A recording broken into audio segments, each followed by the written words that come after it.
Aarón Anselmino is back at Chelsea. Breaking news, Chelsea decided to activate the recall clause into the contract of Aarón Anselmino. 20-year-old center back recalled mid-season from his loan in Germany, not because the loan failed, because Chelsea literally ran out of defenders they could trust. One devastating ACL injury wipes out a key pillar of the defense. Another talented center back is stuck in frustrating recovery cycles, never quite finding rhythm. Others are drifting somewhere between inconsistency, uncertainty, and the very edges of the manager's selection thoughts. And suddenly, a name that barely registered in Premier League conversations becomes impossible to ignore. Look at Chelsea's numbers and you'll see one troubling story. Goals conceded in painful clusters, constant center back reshuffles week after week, a defense desperately searching for any kind of rhythm or stability. But beneath those raw numbers sits the real issue, a tactical system that demands aggression, control, and complete dominance in 1-versus-1 situations, without actually having the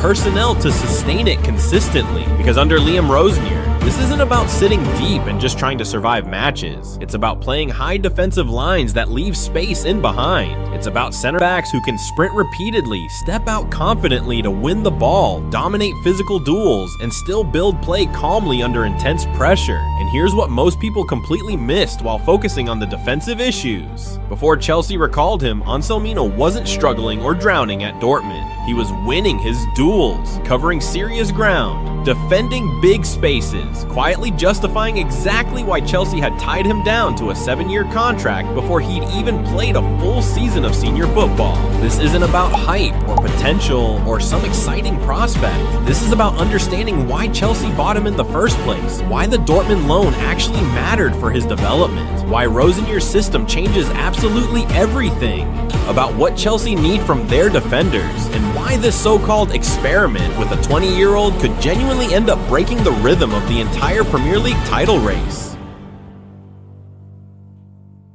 Chelsea didn't sign Aarón Anselmino as a gamble. They signed him as a projection, a bet on what he could become. In August 2024, Chelsea committed £15.6 million to a center back who had fewer than 20 senior appearances to his name and tied him down to a 7-year contract. Clubs don't do that for squad depth or to fill numbers. They do it when they genuinely believe a player's profile will scale, physically, tactically, and psychologically, into elite European football. Anselmino's rise started long before Europe even noticed him. He joined Boca Juniors Academy at just 12 years old, and by 17, he was already standing out in elite youth competition across South America. His real breakthrough moment came in 2022 when he captained Boca's defensive line all the way to the Evo Cup title, beating fierce rivals River Plate 2-0 in the final. What caught scouts' attention wasn't just his size or physical aggression, it was how remarkably early he learned to read and defend space intelligently. At Boca, even as a teenager, he was already showing traits that normally take years to develop, comfortable stepping into midfield zones to win the ball, defending the box aggressively without recklessly overcommitting, showing calm, mature decision-making well beyond his age. By June 2023, he signed his first professional contract and made his senior debut against Lanús on the exact same day. By January 2024, Boca extended his deal until December 2028, a clear signal they knew European clubs were already circling seriously. Chelsea didn't wait for a bidding war to develop. Chelsea's recruitment logic here mirrors their recent long-term strategy perfectly. Identify and buy promising profiles early, then finish the development work internally. At the time of signing, Anselmino was just 19 years old, already over 1.90 meters tall and physically dominant, left-footed and comfortable on the ball, aerially strong in duels, extremely aggressive and one-on-one defensive. Chelsea saw a defender who could eventually survive and thrive in high defensive lines that leave space in behind, repeated isolation situations against the Premier League's fastest attackers, physical battles with the league's most aggressive forwards. They loaned him straight back to Boca for 12 months to accelerate his match exposure and development, then began planning his integration into the Chelsea squad. By June 2025, Anselmino had already made his Chelsea debut, albeit briefly, at the FIFA Club World Cup, appearing in a 4-1 win over Benfica. That cameo wasn't just symbolic or ceremonial, it was evaluative, a chance for the coaching staff to see him up close. And then came Germany. In August 2025, Chelsea sent Anselmino Anselmino on a season-long loan to Borussia Dortmund, and that choice was absolutely deliberate. Dortmund don't babysit young defenders or protect them. If you play there, it's because you can genuinely survive chaos and pressure. Despite injury, interruptions that limited his continuity, Anselmino's 2025/26 Bundesliga numbers before his recall tell a clear, encouraging story. 6 Bundesliga appearances, 1 league goal, 10 total appearances across all competitions, 3 appearances in European competition, 1 goal across all competitions. For a 20-year-old center back playing in a transitional Dortmund side, those minutes matter far more than the raw totals might suggest. He wasn't being hidden away or protected. He was genuinely trusted to defend wide channels with minimal cover, hold a high defensive line against fast forwards, win crucial aerial duels under real pressure. His injuries slowed his continuity and prevented a longer run of games, but they didn't erase the strong impression he'd already made. Chelsea didn't recall Anselmino because Dortmund had somehow failed him or because the loan wasn't working.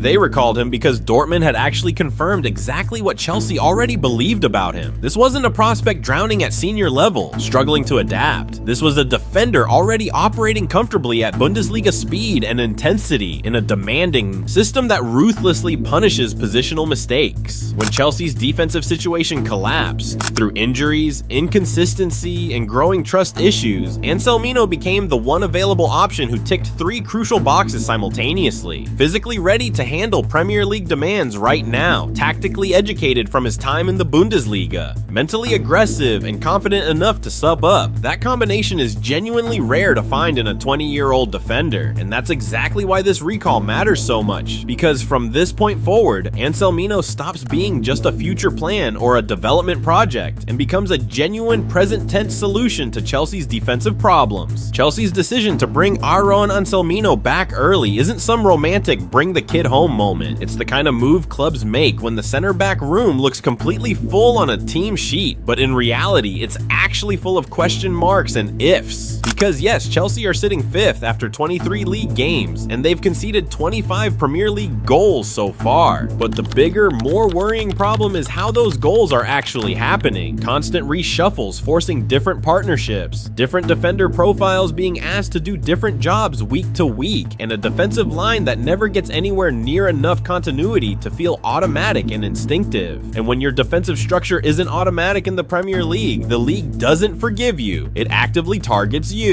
Start with the most painful loss that broke everything. Levi Colwill's ACL injury confirmed back in August 2025. Sustained in training, devastating timing, devastating impact. That's not just one defender out of the squad. In modern defensive systems, Colwill is exactly the kind of defender who acts like the entire defense's metronome, comfortable holding a high line, clean and composed in first phase build-up play, and calm enough to actually control chaos instead of just reacting to it. Once that type of player is suddenly gone for months, your options immediately change from what's our best pairing to what's our least damaging pairing. Alongside the Colwill absence, Wesley Fofana remains one of Chelsea's most talented defenders based on pure ability and potential, but the persistent issue has been continuity. His injury history over recent seasons shows repeated frustrating layoffs, including that long ACL absence and further stoppages after his return. And with center back specifically, the key word isn't just fitness and being available, it's timing.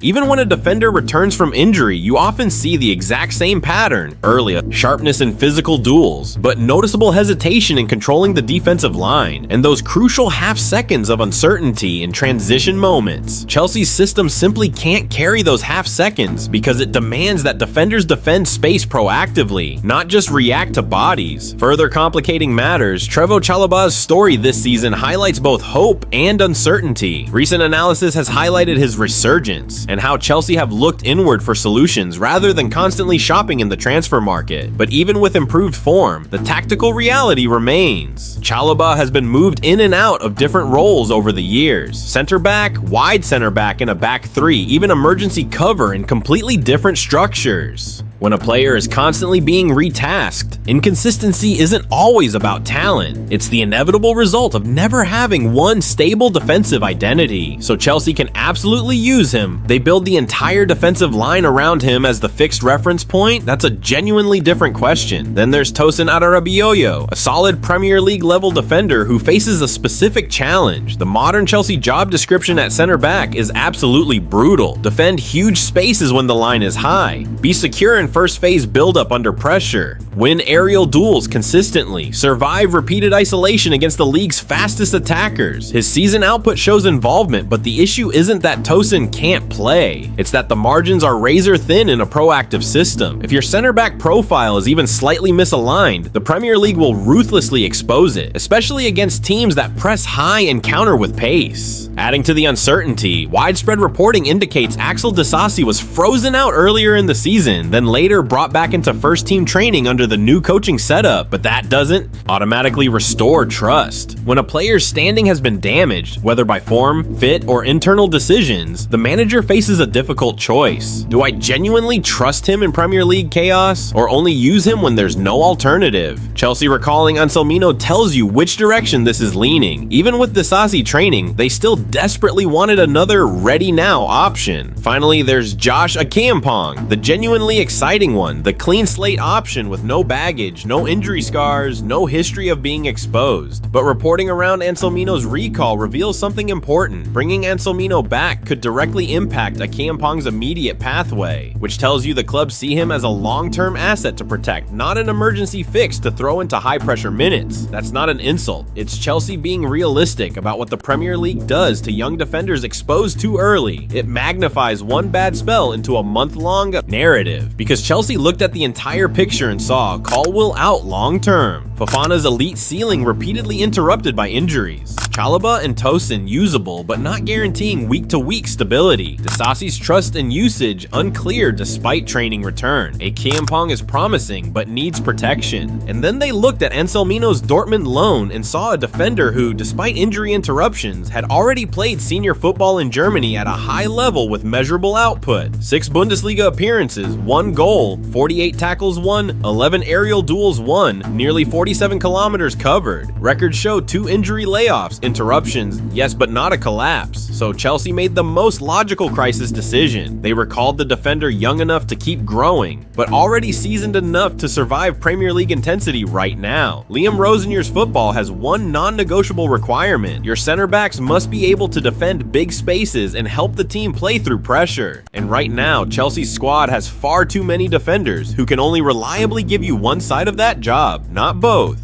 Rosenior was appointed on January 6, 2026 on a contract running all the way to 2032, a serious long-term commitment from the club. Within just a few weeks, the early bites, results have been genuinely positive. Coverage noted Chelsea's 3-1 win at Crystal Palace as their 3rd consecutive victory, and 4 wins in 5 matches under the new manager. And crucially, the performances haven't just been about motivation or passion. They've shown a manager already actively tinkering with structure and tactical details, not just pumping up the players emotionally. After that Palace win, Rosenior explained a tactical shape change in unusually specific terms for a post-match interview. It's hard to explain. It's like a semi-4, semi-5 at the back with Andre Santos in between. That one revealing line tells you everything about what his Chelsea needs to function. This is a coach who wants possession control without ever losing transition safety, a build-up structure that can morph into a 3-2-5 shape higher up the pitch, and a pressing game that's aggressive and front-footed but still coordinated and organized. Analysts who tracked Rosenior's work at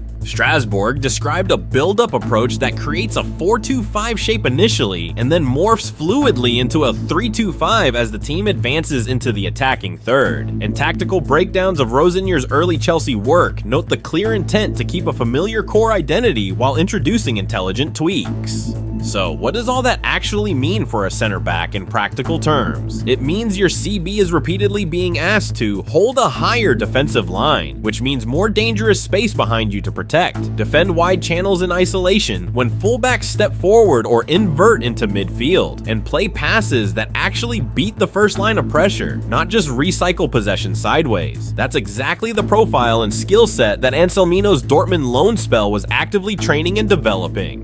Before Chelsea recalled him on January 26, 2026, Anselmino's Bundesliga output at Dortmund painted a really clear picture. They mapped directly onto what Rosenior is demanding from his defenders. 48 tackles won in such limited appearances suggests a defender who actively steps in and ends dangerous sequences, not someone who just backs off constantly and hopes the defensive block holds firm. The sprints and intensive runs matter enormously because Rosenior's high defensive line forces defenders into constant recovery actions. If you can't run repeatedly at high intensity, you simply can't play this kind of football. Aerial duels won matter because Chelsea have had plenty of games where they're forced to defend deep spells of pressure, and the penalty box becomes a pure cross-clearing contest. Rosenior's teams still need a center back who can genuinely dominate that physical phase. And in European competition, his Champions League data shows 3 appearances, 171 minutes played, 82.34%. Passing accuracy, 10 balls recovered. Again, not a massive sample size, but the type of involvement matters more than the volume. That passing accuracy combined with recoveries suggests he wasn't hiding or playing safe.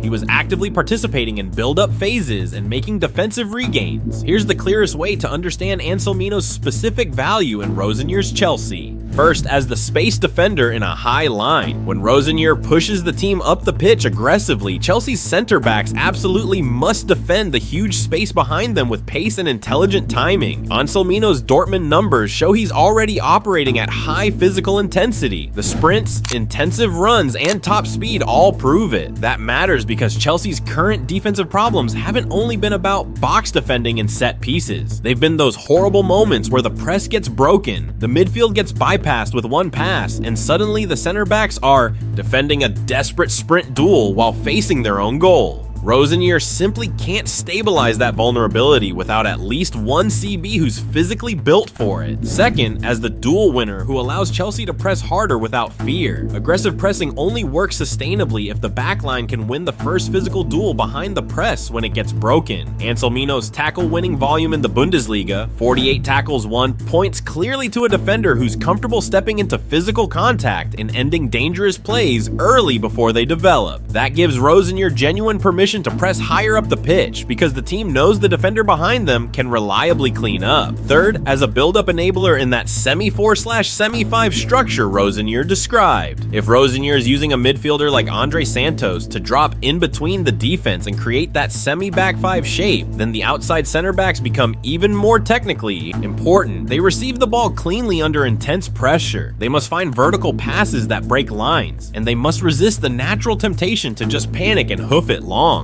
That passing accuracy figure from Europe, 82.34%, isn't being presented as elite playmaking ability, but it strongly supports the idea that he can play simple, clean, press-resistant football within a structured build-up system. Calling Anselmino's integration an experiment makes it sound optional or low stakes. It absolutely isn't. Chelsea's defensive situation has forced Rosenior into a harsh reality. He desperately needs center backs who can execute his system without constant protective adjustments and compromises. The recall itself has been widely reported as Rosenior's very first transfer move at the club, a clear signal of priority. So the stakes are genuinely clear. If Anselmino adapts quickly to the Premier League, Rosenior gets a defender who unlocks his preferred aggressive approach. Higher defensive line, stronger coordinated press, cleaner build-up play. If he doesn't adapt or struggles, Chelsea stay frustratingly stuck in survival defending mode, constantly changing pairings, lowering the defensive line, protecting individual weaknesses, and losing the clear identity Rosenior is actively trying to install. And that's the real point here that matters most. This isn't just about a promising young center back getting some minutes and development opportunities. This is about whether Chelsea can finally defend and build as one cohesive unit, exactly the way Rosenior's entire system demands they must.